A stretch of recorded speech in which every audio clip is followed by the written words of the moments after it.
Kia ora tātou katoa, welcome along to this video about Te Tiriti o Waitangi. Now, with so much kōrero going on at the moment and so much in the news and the media about Te Tiriti o Waitangi, I thought it was probably about time that we threw together a video just to help you understand and educate yourself about this really, really important kaupapa.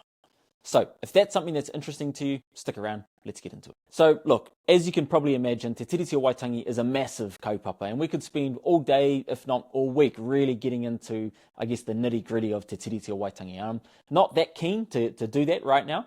What I am keen to do is just keep it pretty high level and go over some of the basics when it comes to Te Tiriti o Waitangi, answer some of those frequently asked questions, or even some of those pātai, some of those questions that you're even a bit embarrassed to ask yourself. We're going to try and answer some of those things today and help, I guess, demystify Te Tiriti o Waitangi so that you have a better understanding of what it is, what the document means, what are the principles of Te Tiriti, so that you can better engage and understand some of the kōrero that might be going around the dinner table or that you see online or on the news, etc. To start this conversation off, I want to introduce you to a couple of key characters. The first character that I want to introduce you to, his name is William Hobson. Okay, so William Hobson works for the Queen Victoria, and he's sent over here to Aotearoa with the sole purpose of securing sovereignty over Aotearoa, New Zealand, for the Crown, for Her Majesty the Queen. He arrives here in Aotearoa in late January of 1840. Now, when he arrives in Aotearoa, he arrives with a piece of Te Tiriti known as the preamble. Now, the preamble are actually the words and the intentions of Queen Victoria. We'll get into what the preamble says a little bit later on, but for now, all you need to know is that he has been given some decent instructions by Her Majesty the Queen. Upon arrival here in Aotearoa, Hobson begins to draft, in addition to the preamble, the other articles of Te Tiriti o Waitangi. Now, after he's drafted the additional articles of Te Tiriti, he meets with two more really important characters. The first one is Henry Williams. Henry Williams is a missionary. He's a very good speaker of Māori. He's well known amongst Māori, and importantly, he's got some experience translating really important Crown documents from English into Māori, because he was the person who translated He Whakaputanga, which we don't have time to get into just yet. But He Whakaputanga, in a nutshell, is another Crown document written by James Busby, translated from English into Māori by Henry Williams, and signed by a number of high-ranking chiefs, rangatira, predominantly from the far north of Aotearoa, and that was an agreement between Māori and the Crown in 1835. So Henry Williams has got some experience in this field, which is pretty important. The other really important character is Henry's son, Edward Williams, who's grown up, who's a pretty good speaker of Māori himself. So after William Hobson has drafted Te Tiriti o Waitangi, he meets with these two characters, Henry and Edward Williams, and he meets with them so that they can translate what he's drafted in English from English into Te Reo Māori. Now, the reason why Hobson needed his draft translated from English into Māori is because they had organised a big hui, a big gathering, that was to take place on the 5th of February, 1840, at Waitangi. Now, the chiefs that were going to be gathering at Waitangi couldn't speak English, they spoke Māori. So a document written by Hobson in English was actually useless. It needed to be translated from English into Māori so that it could be discussed at Waitangi on the 5th of Feb. So, the night before, which is the 4th of Feb, Hobson meets with Henry and Edward Williams and gives them the instructions to translate his draft from English into Māori. And the two of them spend all night translating this document. That document is the document that's presented at Waitangi to an assembly of over 500 Māori who gather there on that day. And it's discussed, it's debated, and it's all done in Te Reo Māori. Now, on the 5th of February, nothing actually is signed. Everybody goes home, no doubt they discuss it a little bit further, they debate it, they talk about the pros and the cons, the risks, the rewards, so on and so forth. And on the 6th of February, everybody returns back at Waitangi again, and it's on the 6th of February that the very first signatures are gathered on Te Tiriti o Waitangi. The first person to sign Te Tiriti o Waitangi is Honeheke, who becomes famous later on for successfully cutting down the British flagstaff or flagpole at Waitangi 4 times. So things don't stop there. After the 6th of February, a number of copies of Te Tiriti o Waitangi are made, and the purpose of those replicas is that they can be sent out across the motu to all of the different parts of the motu by a crown representative, and that whole process repeats itself. A crown representative takes their copy of Te Tiriti o Waitangi to their specific region, they explain it in Māori, and their intention is to get as many rangatira representing as many hapu and iwi from all over Aotearoa to put pen to paper and sign on to Te Tiriti o Waitangi. Now, throughout this video, you'll hear me use the words Te Tiriti o Waitangi time and time again, and this is something that I've really made a conscious effort to do over the last 4 or 5 years. It's really easy to refer to it as the Treaty of Waitangi, but the reason why I make a deliberate effort to use the words Te Tiriti o Waitangi is because the document itself is written in Te Reo Māori. Now, this brings me to one of the most misunderstood and widely spread myths about Te Tiriti o Waitangi, and that is that there are 2 versions of Te Tiriti o Waitangi, and there are not. Let's be really clear about this. There is a draft which is written in English by Hobson. We talked about that. And then there is the only document which is signed by rangatira, and that is the final version, and that final version is written in Te Reo Māori. If you ever get the opportunity to go and lay eyes on Te Tiriti o Waitangi, and there are several copies, they are all, to the best of my knowledge, hanging out in the National Library in Te Whanganui-a-Tara in Wellington. When you go in there and you look at Te Tiriti o Waitangi, what you won't see is any reo Pākehā.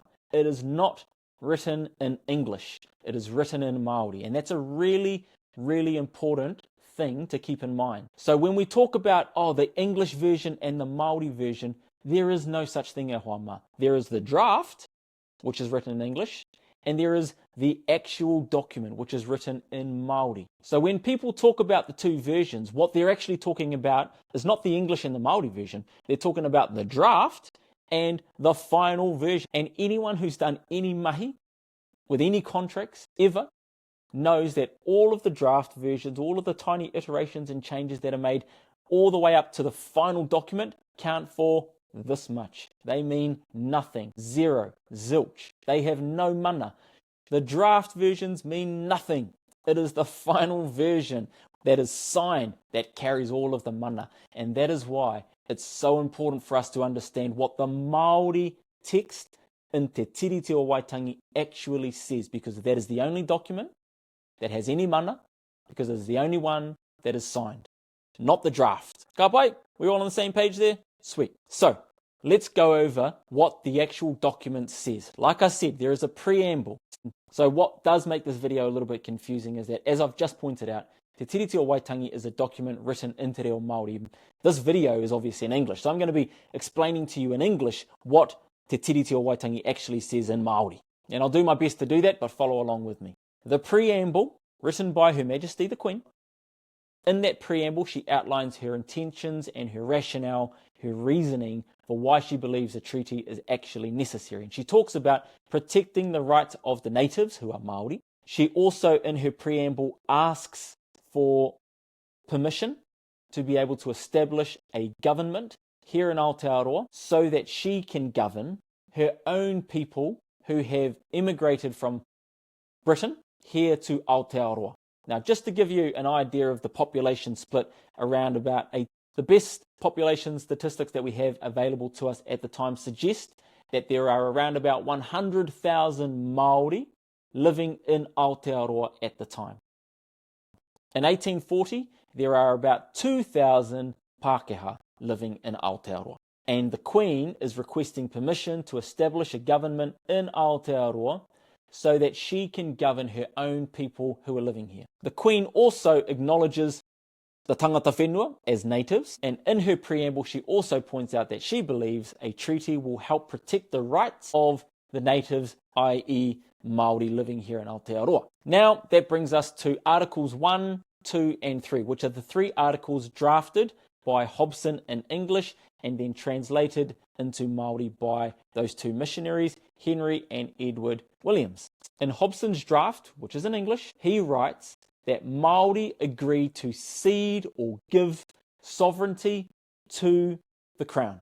To cede or give sovereignty basically means to give all of your rights and all of your powers to the Crown. That's what he writes in his draft. In Article 2, he writes that in exchange for Article 1, Māori are guaranteed exclusive and undisturbed access to all of their land, forests, fisheries, their estates, which is where they live, and all of their possessions. So Article 2 protects those things for Māori. The other thing that Article 2 establishes is the Crown's exclusive rights to purchase land from Māori. That means Māori can't sell land to any other foreign country, and they can't even sell land to private Pākehā citizens. They are only permitted to sell land to the Crown. In Article 3, Hobson talks about equal rights for Māori and British subjects living in Aotearoa. So that brings us to a really, really important point. Henry and Edward Williams, who are our chief translators in this negotiation, have the unenviable task of translating Hobson's draft from English into Māori overnight. Pretty tall order if you ask me. So when it comes to translating Hobson's draft from English into Māori, specifically around the topic of sovereignty, Henry Williams chooses to use the word kāwanatanga. The word kāwana is a borrowed word from English meaning governor. And so kāwanatanga is what the governor does, which is govern or governance. Now, remembering that the preamble, written by the Queen, specifically requests the right to establish a government here in Aotearoa so that she can govern her own people. So therefore it makes perfect sense that in Article 1, immediately after the preamble, she would be asking Māori to give her kāwanatanga, governance. In Article 2, when Hobson's English draft talks about guaranteeing to Māori exclusive, full, undisturbed access to all of their land and forest and fisheries and villages and estates and possessions, Henry Williams, the translator, uses the word tino rangatiratanga to translate that part. So in Article 2 of Te Tiriti o Waitangi, Māori are guaranteed tino rangatiratanga over their land, forest, fisheries, their estates, and all of their taonga. Now the word taonga is an important point because in the English draft, Hobson talks about possessions, but in Te Tiriti o Waitangi, the word taonga is used. Now taonga extends to more than just tangible things like possessions that you can hold in your hands. A taonga means anything that's precious, and that includes your culture and your reo, your language as well. So those things are also guaranteed protection under Te Tiriti o Waitangi, and Māori are guaranteed tino rangatiratanga over all of those things under Te Tiriti o Waitangi. And that, my friends, is why this flag behind me represents so much to so many people, because this flag represents tino rangatiratanga. Now, what does tino rangatiratanga mean? Well, it means a whole bunch of things in a whole bunch of different contexts. But let's break it down. Rangatira are chiefs. Rangatiratanga means chieftainship. And the word tino, which sits just before the word rangatiratanga, is an intensifier. It's like very or ultimate or supreme. So therefore, tino rangatiratanga means supreme and ultimate chieftainship. Ultimate mana, aka sovereignty. Article 3, just for your information, is a pretty decent translation. But all of the problems exist around Article 1 and Article 2. The draft, written in English by Hobson, not lining up with the actual Tiriti o Waitangi signed by Māori, written in Māori. Because when you actually read and understand what Te Tiriti o Waitangi says, the preamble is the Queen asking that Māori give her the right to establish government. It goes on to say the reason and the purpose for Te Tiriti o Waitangi even existing is to protect the rights of the natives who are, of course, Māori living in Aotearoa. Article 1 does not cede sovereignty to the Crown. What it actually does is gives the right to the Crown to govern in Aotearoa, which is exactly what the Queen asked for. Article 2 guarantees sovereignty, tino rangatiratanga, to Māori. Now, it's important to also note that Article 2 of Te Tiriti o Waitangi does give the Crown the exclusive rights to purchase land from Māori. However, it doesn't mean that Māori have to sell their land to the Crown, but that Māori are only allowed to sell land to the Crown. And Article 3, like I already said, is a good translation. It talks about equal rights for Māori and for British subjects, i.e. Pākehā, living in Aotearoa. Now, some people might talk about the unofficial fourth article of Te Tiriti o Waitangi, and what they're referring to is a guy by the name of Bishop Pompelier. He turns up on the 6th of February and says, hey, look, everyone, I've read Te Tiriti. There are no protections in place in this document as it stands today to protect one's right to religious freedom. And at the time, there are a few different religions kicking around here in Aotearoa. And so what he says is that not everyone has to believe what I believe, but I believe that in Te Tiriti o Waitangi, everyone's religious freedom should be protected. And everyone said, oh yeah, fair enough. So there's no qualms about that. It's added as an appendix on the day on the 6th of February.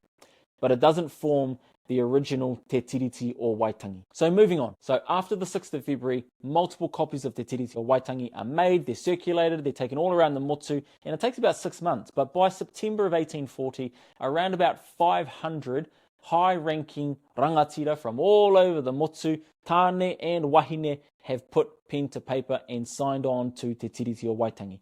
Some very reluctantly, some iwi just refuse to engage whatsoever, but by and large, Māori from all over the motu have signed Te Tiriti o Waitangi. Hobson goes back to Britain. He announces to all of his people, great news, New Zealand, Aotearoa, is now part of the Great British Empire. On top of that, we've established a group called the New Zealand Company.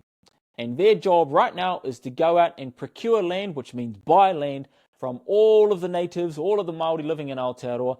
And the purpose of that is to build a bit of a land bank so that you, the British people, if you're looking for a change and you want to jump on your waka and go over to Aotearoa in search of a better future, you can go over there and you can go knock on their door, the New Zealand Company that is, and you can ask for your house and land package. And what they'll do is they'll carve you off a nice big farm. They'll put a bit of a markup on it because, you know, they're businessmen. They've got to get a return on their investment. But they'll sell you a nice cheap farm. And many people took that opportunity. They jumped on their waka. They came all the way over to Aotearoa in search of a better future.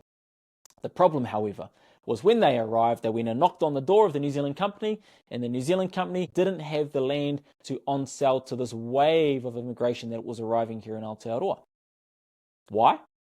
Because by the time the New Zealand Company was established and was going out and trying to buy all this land from Māori, the relationship between Māori and the Crown had completely broken. And the reason it had broken is because Crown believed they had sovereignty over Aotearoa, whereas Māori were like, no, we have tino rangatiratanga. And so the trust between Māori and Crown was gone. Kapoof. Nada. Done. So therefore, when Crown representatives, who were the New Zealand Company, were going out and trying to buy land from Māori, Māori were like, get out of here, mate, piss off, I don't trust you, you think you've got sovereignty, I think I've got tino rangatiratanga, get out of here. And so, the New Zealand Company was not able to procure the amount of land that they were hoping for. They sent word back to Britain and said, hey, look, the natives, they're not selling land to us, you've got to help us out here. And the Crown's response was, call your mates in Aussie, we got a whole bunch of soldiers over there, they'll jump on a waka, they'll be there, and if the Māori are refusing to sell land to you, just take it by force. And that's exactly what happened. 1842 is considered the beginning of the next 30 years of New Zealand land wars. So the next period of time from 1842 to 1872 is considered the period of the New Zealand land wars. And these are wars that are fought between Māori and Crown. And look, there are lots of famous battles that you may have heard of, O Haiawai, Rua Peka Peka, and many, many more. But these are British soldiers sent over from Australia to take land by force from Māori, and Māori defending their land over a period of about 30 odd years. Now, after about 15 or 20 years of this, the Crown has not seen the results that they want. And so there's a deliberate change in tactic. Instead of trying to take land by force, which isn't really working, there's certainly a lot of death though. I mean, there's a lot of Māori who are dying defending their land, and there's a whole bunch of colonial soldiers who are also dying trying to take that land. So really, there's a few battles won here and there and everywhere, but no one's winning the war. That's the point, right? And so the Crown decides, this is not working, we need to change our tactics. And the tactics change from, instead of trying to take land by force, which is not working, take land through legislation. And the government comes up with a number of pieces of legislation that are targeted towards taking land.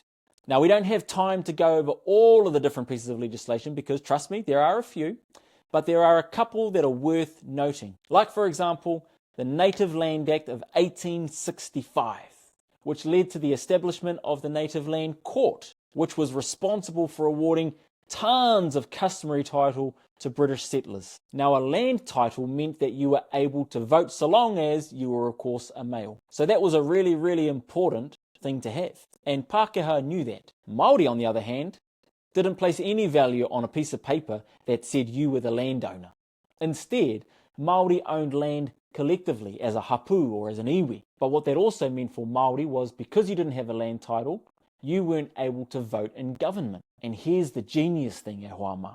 Although Māori outnumbered Pākehā by about 50-1 at the time, when it came to people who could produce a land title, there were more Pākehā than Māori. And what that meant was that although Pākehā were the minority living in Aotearoa, they were still able to vote in a government that represented their wants and their needs in 1840. Another piece of legislation, the Native Land Rating Act, which meant that rates on Māori land were charged at a far higher price than on some Pākehā land. And the reason for that was because Māori said, well, I don't have that little block of land or that little block of land over there.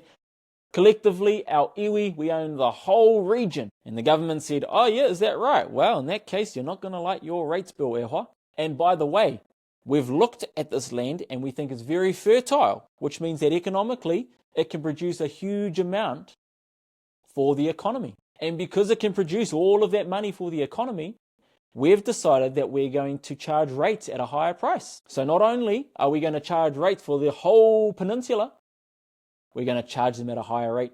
Have fun paying that, Māori ma. By the way, if you can't pay those rates, guess what? We're going to take your land. Smart. Public Works Act, 1864. What this did was it gave the government the mana to be able to take land for public use. So think roads and tunnels and bridges and later on railways, and these days we're talking about ports and cell phone towers and you name it. If that piece of land can be used to serve the public, it's up for grabs. Now, the government wasn't able to just come in and take that land. They had to purchase it at a fair price. But remember what I said earlier. Māori were not interested in doing any business with the Crown at the time. And so what this meant was that Māori just refused to engage. And when Māori refused to engage, the Crown brought in their infantry and their firepower and took land. New Zealand Settlements Act 1863. This gave the government the right to confiscate land if the people living on that land were considered to be rebels. Now you might be wondering, what's a rebel? Well, a rebel is anyone who disagrees with the agenda of the government. And there were lots and lots of groups at the time, e hoa ma, who were fiercely against what the government was doing.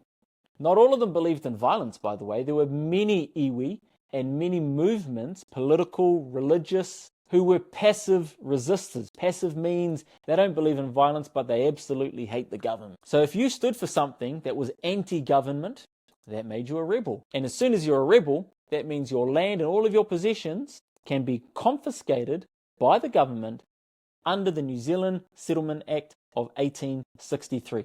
And that's exactly what the government did. They took a lot of land in Taranaki. They took a lot of land in the Waikato. They took a lot of land in the Bay of Plenty. In fact, they took land all over Aotearoa using this piece of legislation. So what does all of that mean, e hoa ma? So to give you some high-level numbers, to give you an appreciation for the sheer amount of wealth transfer post-signing of Te Tiriti o Waitangi. In 1840, it's estimated that Māori own around about 96% of all of the land in Aotearoa. By 1900, Māori own about a third of the land. And by 1920, which is about 80 years after the signing of Te Tiriti o Waitangi, Māori own 8% of land. And of that 8% that Māori still retain and own, about a third of it is actually being leased out to Pākehā settlers to generate income to pay the rates. So 80 years might seem like a long time, but let's just put that into perspective. Within about 2 or 3 generations, Māori go from owning 96% of land to 8. That is a huge amount of wealth to be transferred from Māori to Pākehā in 2 or 3 generations. And to be honest, Māori have never quite recovered. And a lot of people got very, very wealthy on the back of stolen land. Now fast forward to 1975 and Māori have had enough. There is a generation of politically charged activists who are fed up with all of the stolen land. They've watched their language decline, their tikanga decline, and their culture decline over the last 50 years. And they've had enough. They are calling to ratify Te Tiriti o Waitangi and to honour it in legislation. We have the Land March of 1975.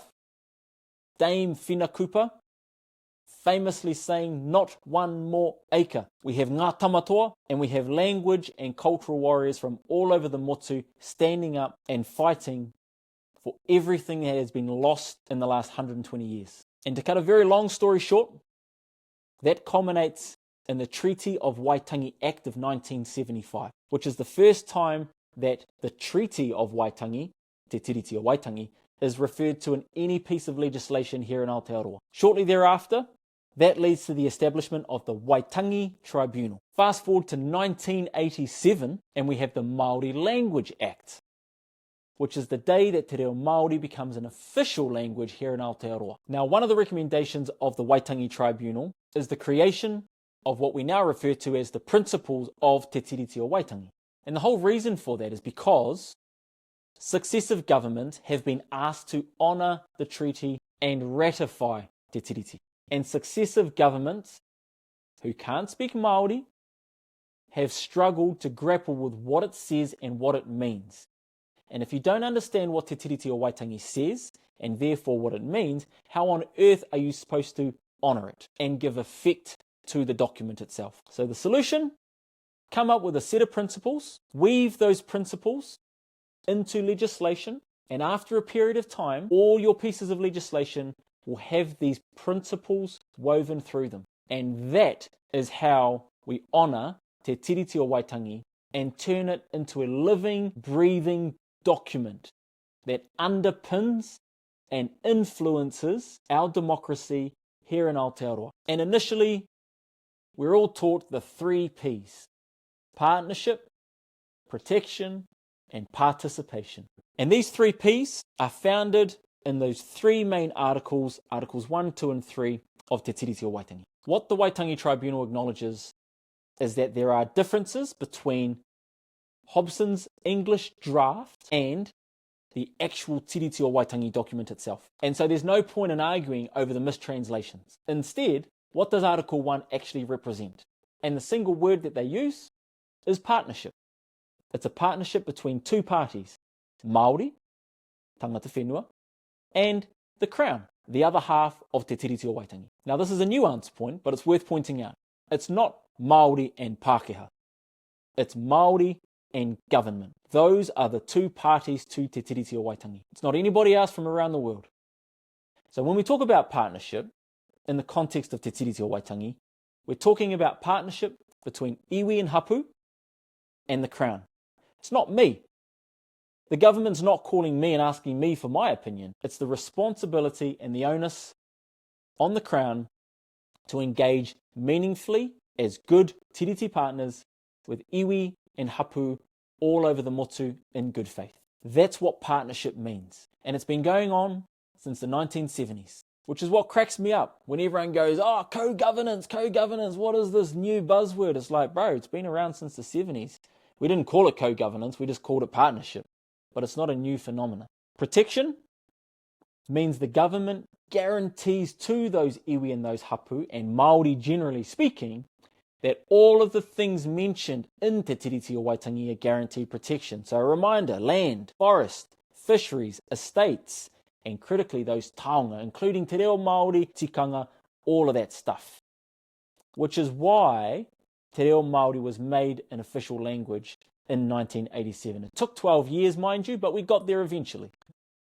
And participation, from the standpoint that Māori and Pākehā are all given the same rights to participate in democracy. Now, over time, as a country, we've become a little bit more mature and those principles have evolved a little bit. we certainly still talk about partnership. And that's a really important one. But instead of just saying protection nowadays, we talk about active protection. The word active means that you can't just write it in a policy and bottom drawer it until the auditors come.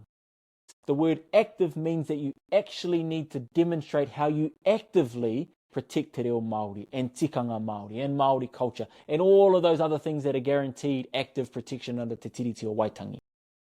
You can't just write it in a policy and say, tick the box, that's done. No, you have to actively live it and breathe it and make it part of your culture if you work for the Crown. And instead of participation nowadays, we talk about equity instead. Now, this is a really important thing to understand. The word equality and the word equity, whilst they sound very, very similar, and they both deal with fairness, are actually quite different in their approach.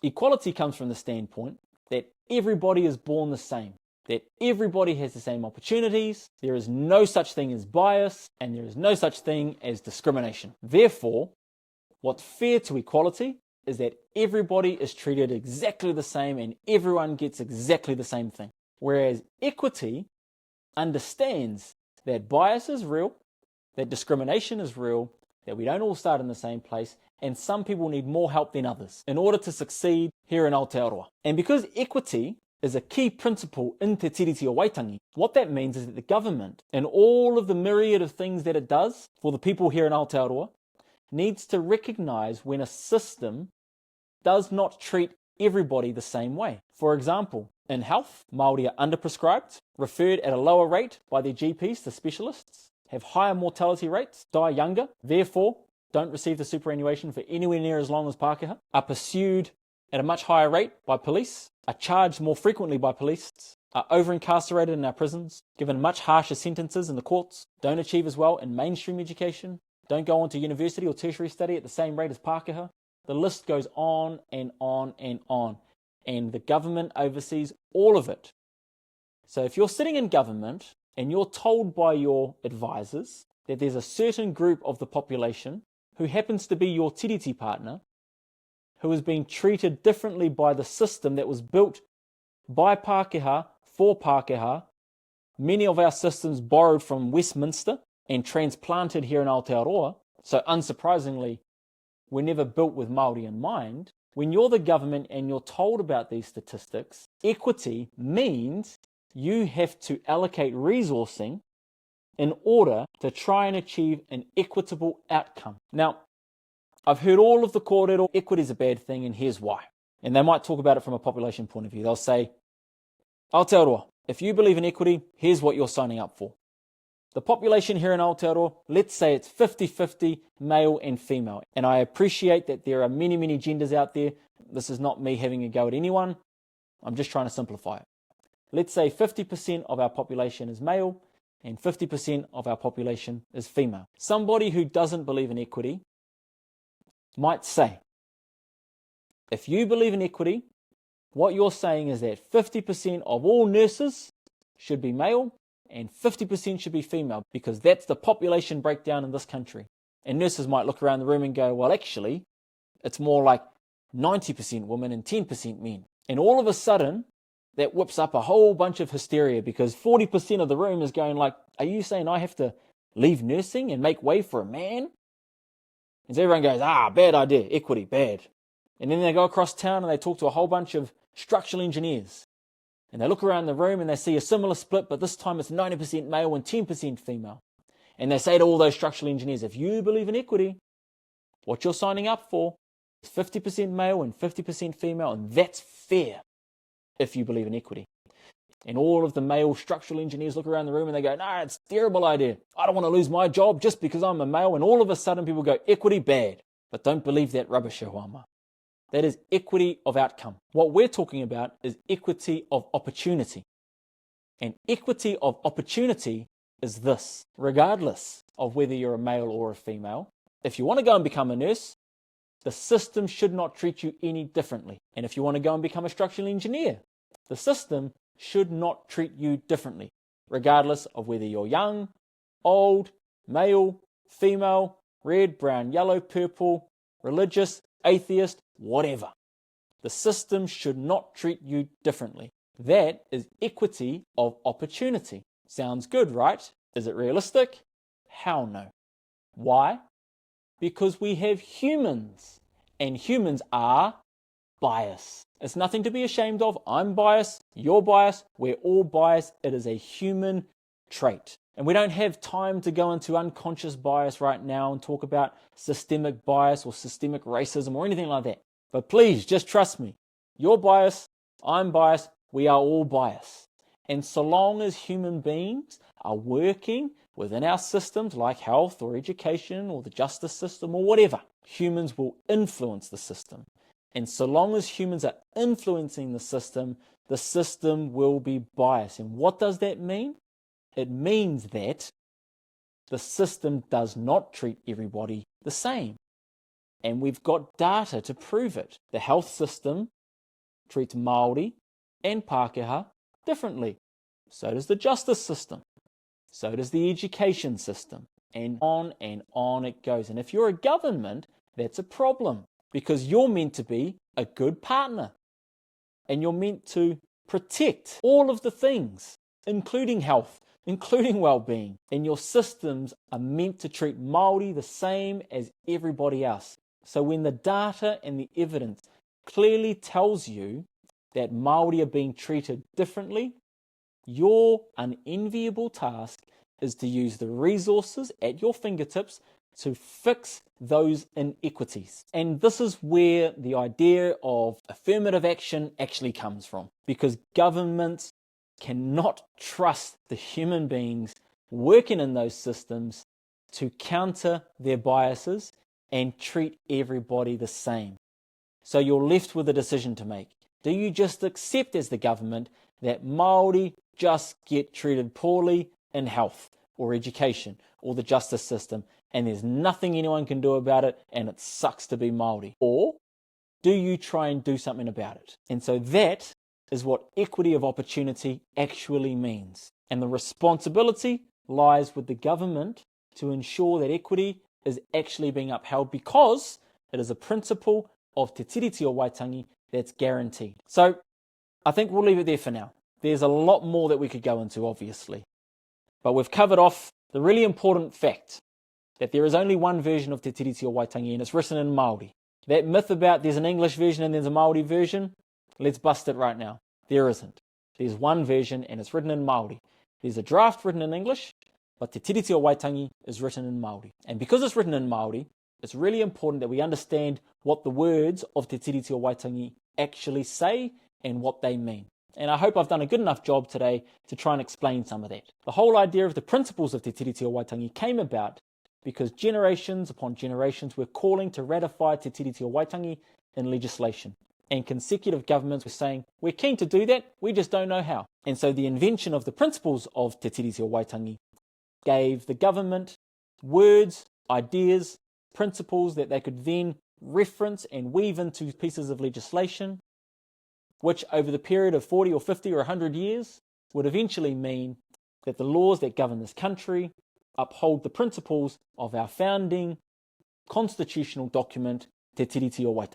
And what's happening today in the current political climate is David Seymour, with the Treaty Principles Bill, is seeking to redefine and reinterpret what those principles are. And because, as you now know, there is no such thing as the English version of Te Tiriti o Waitangi that he can refer to.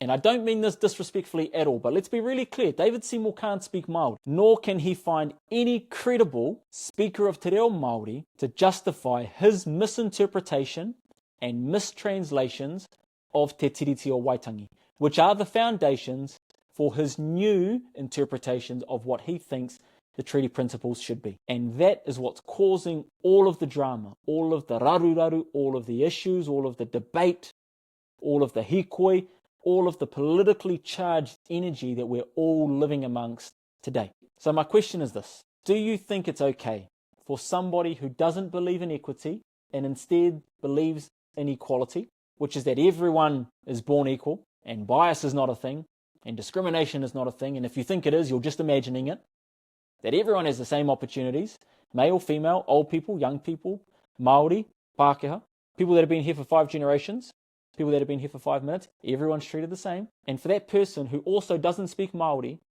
to take a Māori text, cherry pick a few words, reinterpret what they mean, and spit out new versions of what he thinks Te Tiriti o Waitangi actually represents. Do you think that's okay? And do you think that's the right way to move forward on this kaupapa?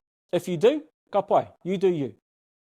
If you don't, you need to say something. And hopefully this video helps to give you some of the information that you need to engage in a meaningful way in some of this kōrero. That's it for now. Ngā mihi, I appreciate you tuning in. Ka kite.